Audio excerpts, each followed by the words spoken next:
Wa qala radhiyallahu anhu man lam yadfa' anhu al-faqra qalilul mal lam yuhassil lahu al-ghina kathiruh kadzalika man lam yantafi' bi qalilil ilmi fahuwa minal intifa'i bi kathirihi ab'ad ila akhir ma qala radhiyallahu anhu wa ardah.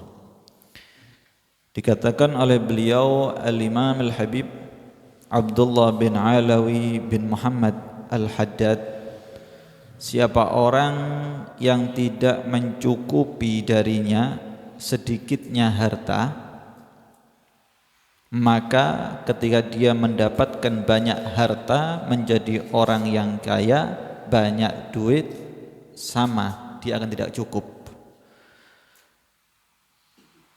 Begitu juga siapa orang yang tidak bisa mengambil manfaat dengan sedikitnya ilmu, maka dia sulit lebih jauh ketika memanfaatkan ilmu, mempunyai ilmu yang banyak. Semakin sulit, sedikit saja tidak bisa dimanfaatkan, apalagi banyak. Sallallahu alaihi Muhammad. Beliau mengatakan sedikit harta saja tidak bisa mencukupi kita, apalagi banyak harta. Sedikit kita tidak syukur, apalagi Allah kasih banyak. Maka dari itu setiap kali manusia itu memiliki banyak harta, semakin banyak angan-angan program kehidupan selanjutnya. Orang itu banyak angan-angan program hidup karena banyak duit. Semakin program, kepingin punya itu, punya ini, tidak punya duit, apa? Mau program apa? Mangan alhamdulillah sudah. Sehingga semakin banyaknya harta, semakin banyak panjang angan-angannya, dan tidak menambahkan apapun itu kecuali menambah bukhul, nambah kikir. Semakin banyak harta, semakin medit, semakin pelit. Jangan madhurah cerai.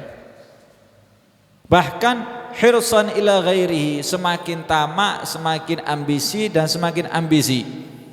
Dan tidak akan selesai. Sampai kapan selesai angan-angan program yang jauh ataupun tamak tadi itu? Hatta ya'khudahul maut. Sampai mati baru tobat dia.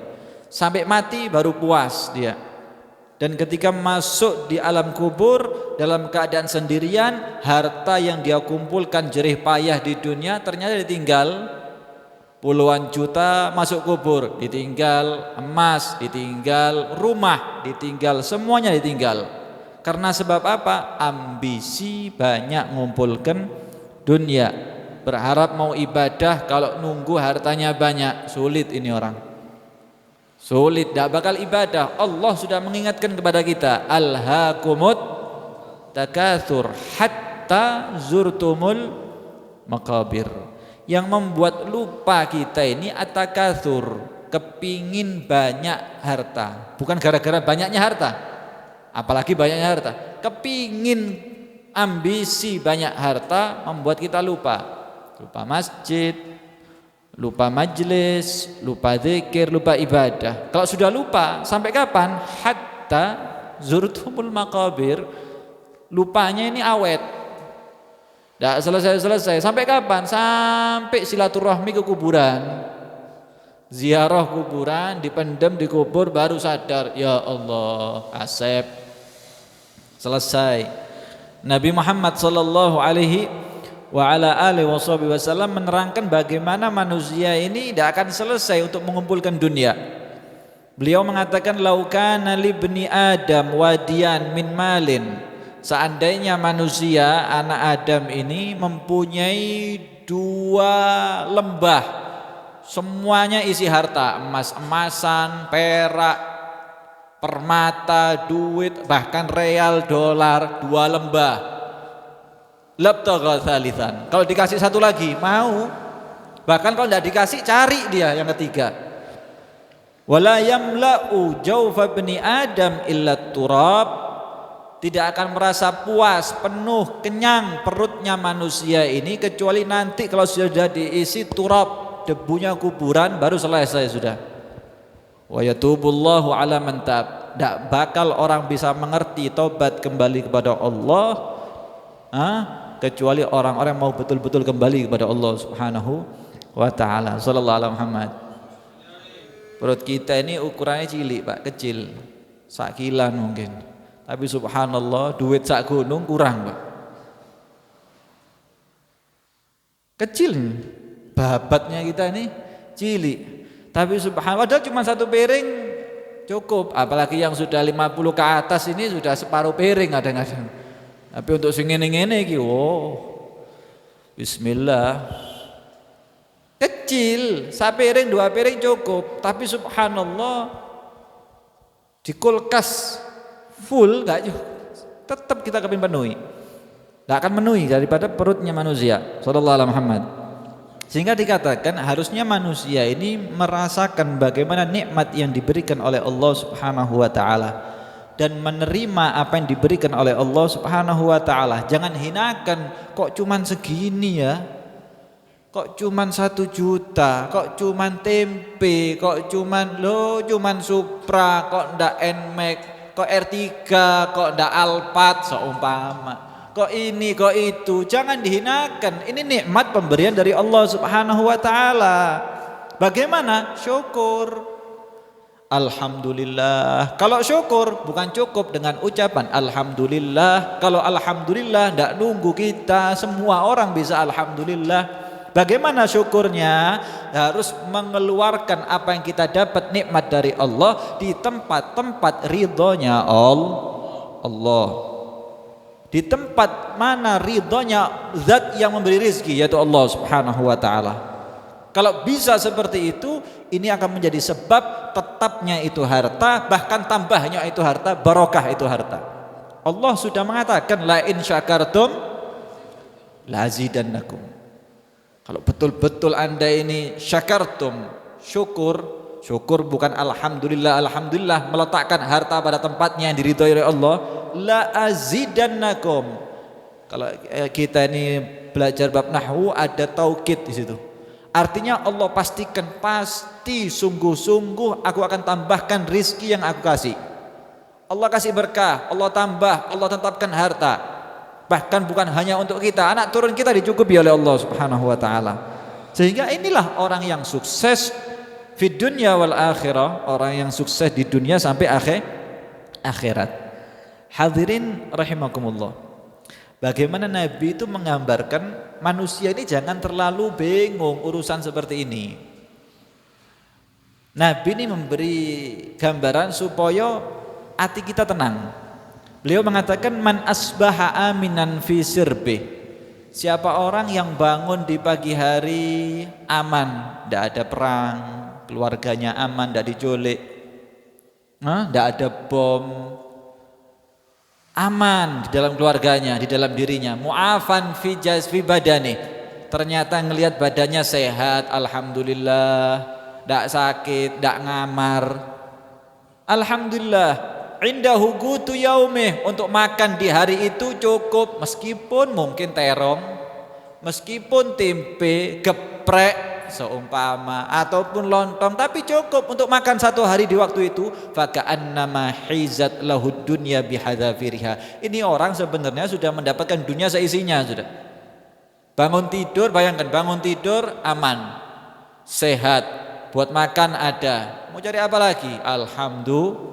Alhamdulillah, dinikmati yang ada di depan kita tidak dinikmati. Untuk ke depan 1 minggu yang akan datang, 1 bulan, 1 tahun, bahkan 20 tahun yang akan datang, kita pikirkan yang di depan tidak dinikmati. Ini kita. Sehingga kata Nabi Muhammad, ini sudah nikmat sallallahu alaihi Muhammad.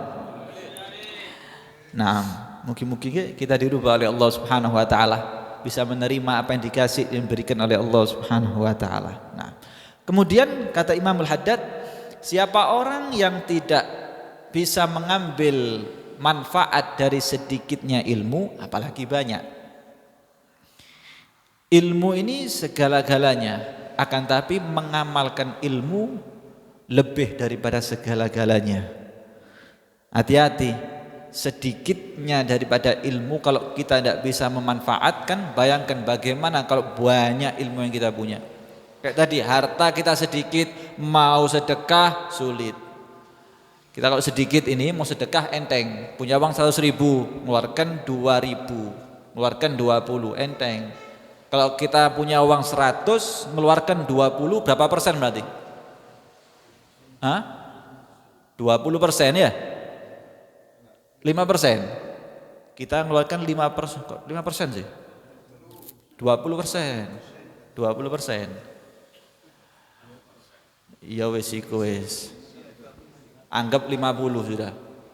Kalau kita punya uang 100.000, kita sedekah 50.000, kaya enteng. Kenapa? Padahal ini separuh harta kita kasihkan. Kalau kita punya uang 5 juta, separuh hartanya berapa? 2,5 juta. Mikir, padahal sama-sama setengah ini. Sama-sama setengah. Ketika punya 100 tidak mikir, ketika punya 5 juta, mikir 1.000 kali. Kalau bisa 5.000 kali anak pikir ini.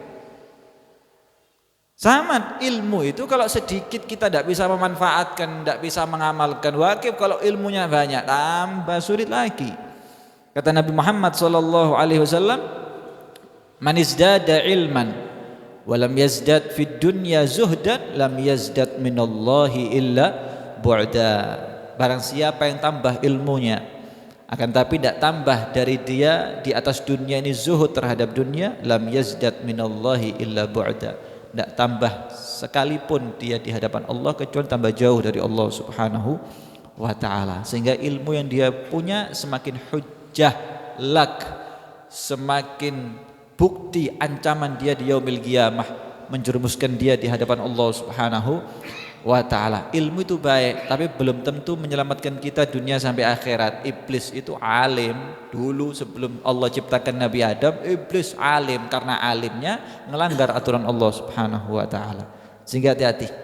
Sehingga dikatakan bagi orang yang Allah buka dari dirinya untuk mengetahui ilmunya Nabi Muhammad sallallahu alaihi wasallam, hendaknya dia mengamalkan ilmu semampunya dan keluarkan usaha untuk mengamalkan ilmu, dan setelah itu amalkan dan diajarkan itu ilmu bagi orang-orang yang mau diajari. Jangan maksa, tidak mau ditarik seumpama ayo belajar, ente gotong belajar, percuma. La ikraha fid din. Tidak perlu untuk kita paksa-paksa orang hadir majelis, paksa orang hadir ke masjid, paksa orang untuk masuk agama. Tidak perlu. Yang mau ahlan wa sahlan, selesai. Ajarkan itu ilmunya Nabi Muhammad SAW dengan seukuran ilmunya masing-masing. Itu bisa ngajari wudu, ajari wudu. Itu bisa ajari sholat, ajari sholat. Tidak bisa apa-apa Nabi isone ngajak tok supaya hadir di majelisnya sampean. Ajakan orang, selesai. Sama pahalanya. Anak bisanya gulung-gulung kabel, Beb. Ya wis gulung-gulung kabel. Tapi ojo gulung-gulung di majelis sampean. Sallallahu alaihi Muhammad. Bagaimana? Nabi Muhammad sallallahu alaihi wasallam pernah doa. Ini kelasnya beliau Rasul sallallahu alaihi wasallam. Beliau ini doa, Allahumma anfa'ni bima 'allamtani wa 'allimni ma yanfa'uni wa zidni ilma, alhamdulillah ala kulli hal wa a'udzu billah min hali ahli nar. Nabi itu sering doa, ya Allah, beri manfaat aku ya Allah dengan apa-apa yang engkau ajarkan kepada aku, dan ajarkan kepada aku ya Allah sesuatu ilmu yang manfaat untuk aku, dan tambahkanlah aku ilmu. Segala puji bagimu ya Allah, bagi Allah atas segala keadaan, dan aku berlindung kepada Allah dari keadaan mereka penduduk nerakanya Allah Subhanahu wa ta'ala. Nabi Muhammad minta selamat dengan tambahnya ilmu yang manfaat, terhindar daripada mereka kelakuan orang-orang penduduk nerakanya Allah Subhanahu wa ta'ala. Terakhir, Syekh Al-Allamah Al-Faqih Ismail Utsman Al-Yamani Al-Makki, beliau mengatakan, darris ma ta'rif yu'arrifukallah ma lam ta'rif. Ajarkan apa yang kamu tahu, Allah akan memberi pengetahuan kepada kamu sesuatu yang kamu tidak tahu. Ajarkan sesuatu, nanti Allah akan kasih sesuatu yang tidak sangka-sangka, yang kamu tidak tahu Allah kasih. Ajarkan, jangan malu, ajarkan saja. Sampai dikatakan Anda akan mendapatkan cahaya yang Allah teteskan melewati Nabi Muhammad sallallahu alaihi wasallam. Maka dari itu mengajarkan ilmu bukan berarti ustadz atau kiai atau habib, siapapun berhak untuk mengajarkan ilmunya Nabi Muhammad sallallahu alaihi wasallam, sehingga ini menjadi